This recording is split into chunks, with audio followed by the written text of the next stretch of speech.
How do you go from feeling completely intimidated by painting from life to creating confident, expressive work straight from a model? If you've been avoiding this step in your own art process because it feels overwhelming, stay with me, because doing this is simpler than you think, and it's an absolute game changer when it comes to breaking free from rigid photorealism. Because after all, if you want to get rid of the photographic feel, it makes sense to start by getting rid of the photo, right? By the end of this video, you're going to know exactly how to dive into painting from life without the fear, and how it can open the door for a more painterly, expressive work that you're going to love. So let me show you how. So first things first, let's begin by debunking the myth that painting from life is only for seasoned pros. In reality, it is just a skill that improves with practice, just like capturing the likeness or matching color. Before I dive in with action steps, I want to make a confession, which is I rarely paint from life in my home studio. Between the small space and making sure that I have content every week for YouTube, I typically don't feel like I have the luxury of taking the time to get in a model and set everything up from scratch, because I don't have a dedicated model stand or lighting setup that's just ready to go at any given moment. And that meant that I had to go through the exact process that I'm about to walk you through for this video. Oh my goodness, I'm so excited to be doing this. Me too. How often do you paint from life? Honestly, like once every other month. I would love to say it's every single painting, but that would be BS. In like your 100%. experience, what's the difference for you? If you just had to summarize the 30-second pitch, what's the difference between painting from life? Okay, I could give you the answer that I think any painter would give, which is that you get so much more color information and form and all that stuff. But like honestly, Justin, for me, the thing that really happens with this is I get into flow so much easier. I get so much less concerned with perfectionism and making sure that my drawing is pixel perfect, because when you're working from a photo, you really can make it pixel perfect. But working from life, I have to go off gut. Yeah. I really like painting with another person. I never consider myself a competitive person. Like I kind of hate like board games or things where like I feel like I'm going up against somebody, but for whatever reason, when I'm painting, I'm like, I want to impress the crap out of you. Like it just like fires me up, and I get so excited about like, all right, this could be an absolute disaster, in which case, like, we're both gonna have a laugh about it. Yeah. Or everything's gonna come together, and there's like no in between. Exactly. But either way, it's gonna be great. Let's start by addressing the elephant in the room. Painting from life can feel intimidating. The model is moving, the lighting changes sometimes, and you don't have the luxury of perfecting every detail like you would from a photograph. Not to mention, because it's not a photograph, you don't necessarily have these clear boundaries around the edge of the model that shows you how you're going to frame the image, and you're looking at the model with binocular vision. Both of your eyes see the model, so naturally, the model feels more three-dimensional than your photograph does, and you have to take more effort to make the translation from 3 dimensions into 2 to get it onto your canvas. So just know that going in, I am not going to be downplaying these challenges. They are very real, and instead we're going to address them head on. The reason why this is so important is the very challenge of painting from life is the thing that is transformative. It forces you to focus on the big shapes, the interplay of light and shadow, the incredible color that your eye perceives that a camera doesn't. These are all qualities that really invite us to loosen up your work. So there might be an initial period of transition where it just feels like you're starting from square one and you don't have your footing underneath you. But ultimately, once you do have the comfort level that you need, this is going to unlock work that is so much looser, and you are going to love it so much more. Now, let's go ahead and break down what has to happen in order to paint from a model step by step. The first step is really preparation. So keep it simple, don't overthink it. You do not have to know a professional model to be able to paint from a model or bring one into your studio. So here I am painting a friend of mine who very graciously and also very last minute offered to sit for us. Now, I got a comment on my last video when I talked about going about doing a photo shoot with a model. And what I said was that, again, I didn't hire a professional model. I happened to be working with a friend of mine who is also an artist. And it made it a little bit easier for her to find the sort of poses that would be ideal for that photo reference. And I remember in the comments, someone said something along the lines of, that's all well and good, but some of us just don't know people like that. And the comment on itself seemed a little bit absurd because everyone knows people. And then I realized that what this came down to was not everyone knows the kind of attractive person that we want to have sitting for our paintings. And I want to push back on that. The truth is, some of the most gorgeous paintings have been of people that we would encounter every day, not people who model for a living. So when it comes to having someone sit for you from life, don't worry yourself about finding the most photogenic or stereotypical person to sit. Instead, I want you to focus on who would really enjoy sitting for you. And if you can't figure that out on your own, it probably means you haven't ever asked. So go ahead and start off by simply asking people, would you be up for sitting for a painting? And most people are going to feel really actually quite curious about this process and really interested in what it's like. You might have to put some fears at ease. Things like, no, I'm not necessarily going to put this painting up on the internet or something like that. This is obviously trickier for me, given that I make YouTube videos. I always ask when I'm painting a model if they're okay with this going up on YouTube. But for most people, you're really just going to be making art for you or for practice. So it becomes really easy to then put the potential model's mind at ease. Now, once you have a willing model to sit for you, let's go ahead and talk about the logistical setup. So what I'm going to recommend as much as possible is to begin with a single light source. For us in this particular piece, this was setting our model up right next to a big set of sliding glass doors.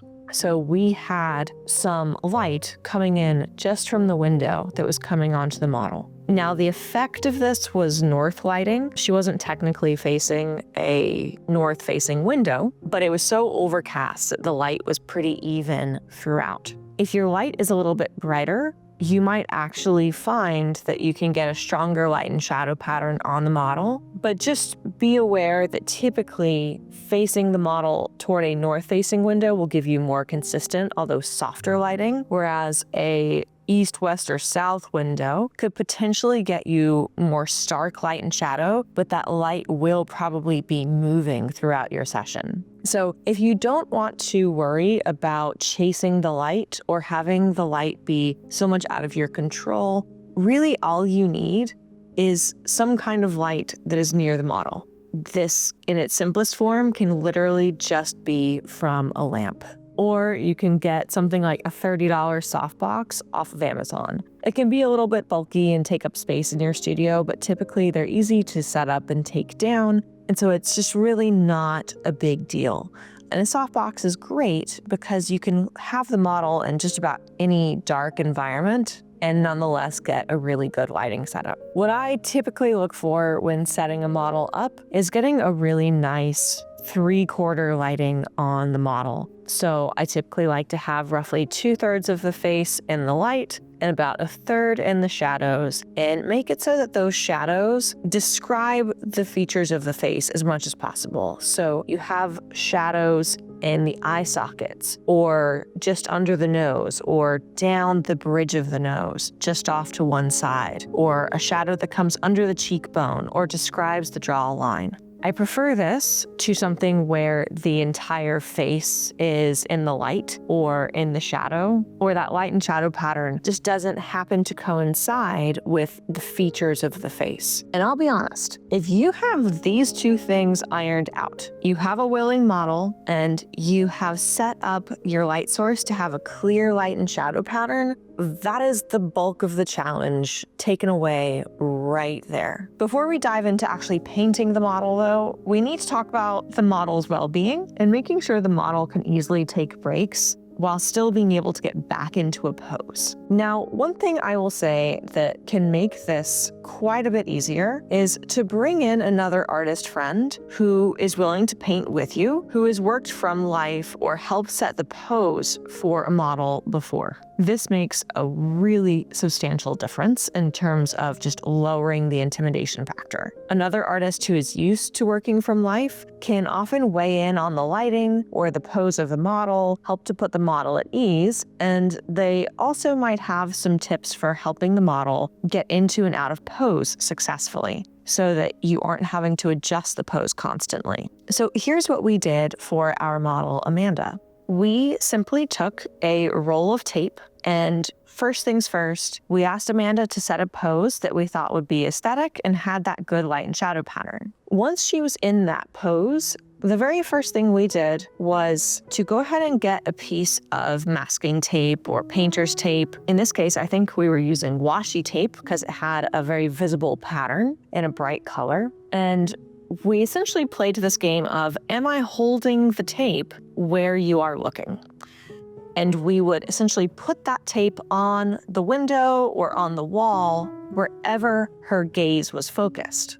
That way, she had a really easy point that she could simply look at anytime that she was set up, and she would know that at least her eyes were pointed in the right direction. The next thing we have to do is to make sure that her head is oriented correctly. Because after all, she can look somewhere with her eyes, but still be off track with where her chin is pointing or exactly where she is facing. So in order to adjust this, we did the same trick with the tape, putting the tape on the wall in whatever spot her eye line could find. But instead of putting the tape wherever her eyes were supposed to fixate for this particular pose, we instead asked her to look as far to the left and then as far to the right over the bridge of her nose as she could possibly go while keeping her head in the correct position. What this allowed us to do was to basically ensure that her head wouldn't start to tilt too much to the right or too much to the left. So at this point, we have 3 dots of tape, one for where she's supposed to be looking,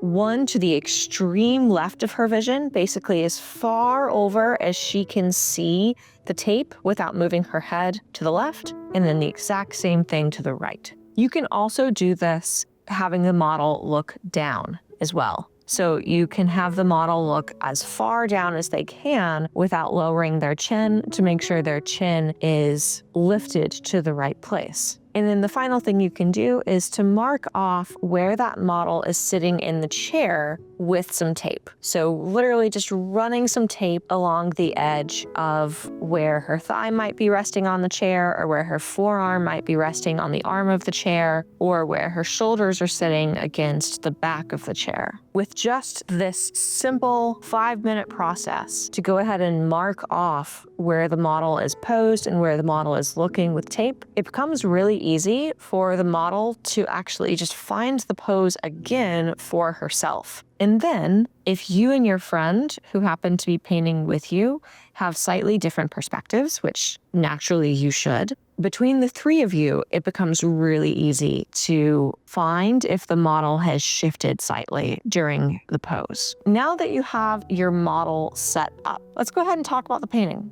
As far as setting yourself up for painting, what I would suggest when you're first starting out from life is to really keep things simple as much as possible. I would say the simplest version of this might be to draw instead of to paint. So you're not having to worry about all these materials and the complicated setup and possibly making a mess. And of course, it also means you're not having to worry about mixing a ton of colors. So the simplest way to do this would be to simply work with paper and pencil or paper and charcoal. If you do really want to work from paint, I would say the next step up from this might be to paint in black and white, then to potentially paint with a very limited palette. And then at the point at which you just feel really comfortable working from life, I think it would make sense to go ahead and reintroduce the full palette. The reason why I'm making this suggestion is getting the model in by itself is a huge project. The first time you do this, it is probably going to feel intimidating enough just getting the model in place.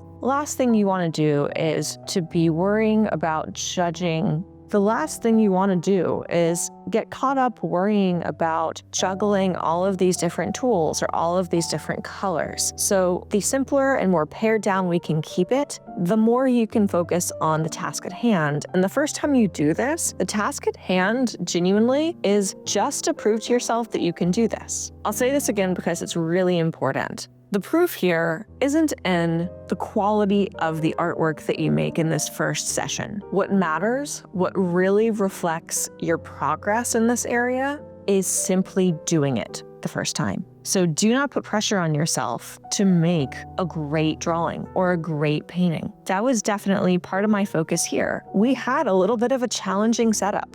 In order to paint our model next to the window, Justin and I were crammed into this tight little space between my studio and my kitchen. Technically, we were kind of squeezed in between my kitchen island and my kitchen sink. There just wasn't that much space. The lighting wasn't perfect, but we were going to give it a go. And as a result, my painting, it certainly isn't the best painting I've ever made, but it felt so freeing just to realize that I could bring the model in and it just wouldn't be that big of a deal. And what that means is that I can bring the model in over and over again. Doesn't matter who I'm bringing in, just bringing in anybody and knowing that I can set them up from life that much more quickly and easily because I've done it before. That is the real game changer here, not the individual drawing or painting that I happen to make on any given day. When I work with painters, when I am teaching them, I will often frame things in much the same way. I will make a point to say, hey, for the next 5 paintings, do not judge the outcome of this exercise or this effort by the painting itself. You have to get in a certain number of repetitions before it's really even fair to judge what you're doing. And that is very much the case with painting from life. You need to essentially get over the initial resistance around getting the model in, setting up your lighting, getting the model into a pose, to even worry about putting all of your drawing and painting skills to use. That being said, there is one other tip that I really want to go ahead and emphasize right now at this stage in the game, and that is to acknowledge something that is just really difficult about transitioning from working from photos to working from life. And that is that you don't have a convenient frame that is sitting around your model. I talk about this idea a lot with my students and on my channel, this idea of having a really clear envelope around your image so that not only are you judging the proportions of the model's facial features relative to one another, but you can also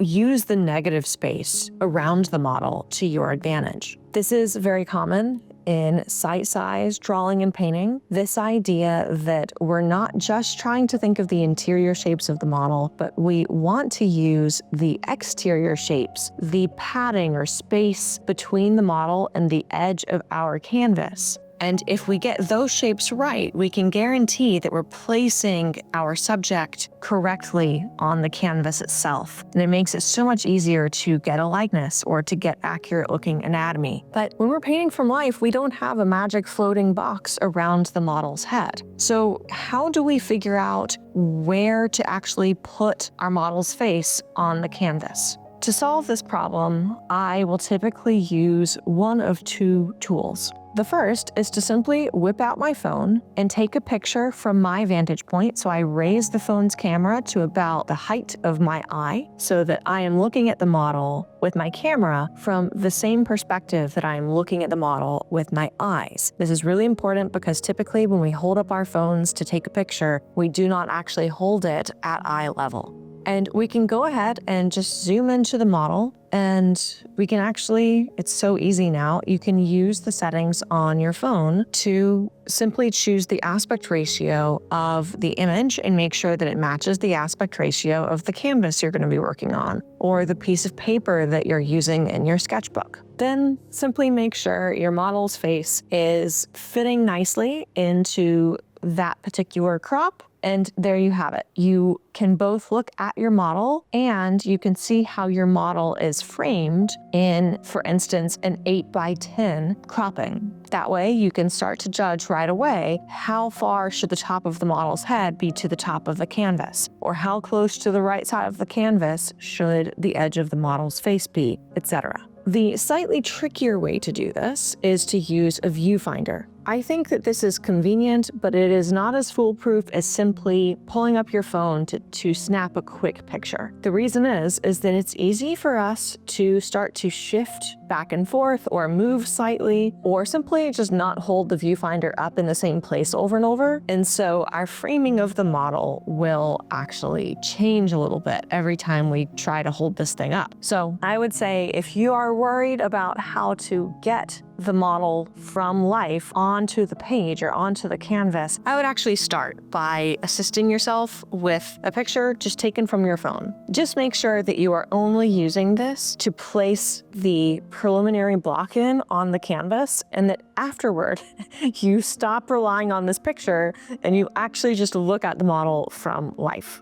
From here, you will simply use the process that I talk about on this channel all the time. You're going to start by going from big shapes to small. Typically, if you're working on a lighter toned canvas, you will begin by going from your darks to your lights and simply trust your instinct. If you're watching this video, you've been painting long enough that you have a good rhythm already when it comes to working from a photo. So just go ahead and trust that process. And if you follow these steps, and if you're keeping your initial paintings from life as simple as they can be as far as your materials. So for instance, maybe you focused on drawing for a little while, or maybe you limited your palette on this initial go round. You should find that you are actually really pleasantly surprised by just how capable you really are.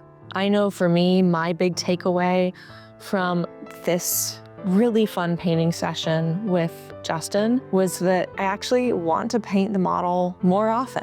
I want to paint from life in my home studio, despite the fact that it isn't set up for it. And now I realize that it's just really not that big of a deal to make it happen. So as I am recording this, I am literally gathering things to create a better setup so that I can do this more often. And already I have a painting in mind that I am really excited to create with the same model who posed for this piece today. And I hope that you have that positive momentum come out of this in your own painting practice as well. So there you have it, a straightforward approach to painting from life without the fear. By taking these steps, you're going to start breaking free from rigid photorealistic habits and unlock a more painterly expressive style. It might feel a little slow going at first, but you're genuinely going to be surprised by just how much more intuitive it becomes to loosen up when you ditch the photo. And just so you know, this isn't me saying that you should never work from photos. I work from photos all the time, and just about every painter I know does too, even the ones who love working from life. So this is not supposed to be some dogmatic call to ditch them altogether. It just doesn't. But I think you're gonna feel really free in your work when you no longer feel like you only are able to work from photographs. And trust me, the more you practice this, the easier and more enjoyable it gets. So if you are ready to really loosen up your portraits and you want a clear step-by-step structure to get there, I have got just the thing for you. Check out my free webinar that is linked down in the description. It's designed specifically for painters like you, artists who want to transition from tight to loose and confident while tackling all of the logistical challenges that can feel overwhelming. In the webinar, I cover everything from refining your brushwork and overcoming obstacles like painting from life so that you can create portraits that truly reflect your unique voice. Don't miss it. It could be the turning point in your painting journey. All right, until the webinar, thank you so much for watching, and as always, happy painting.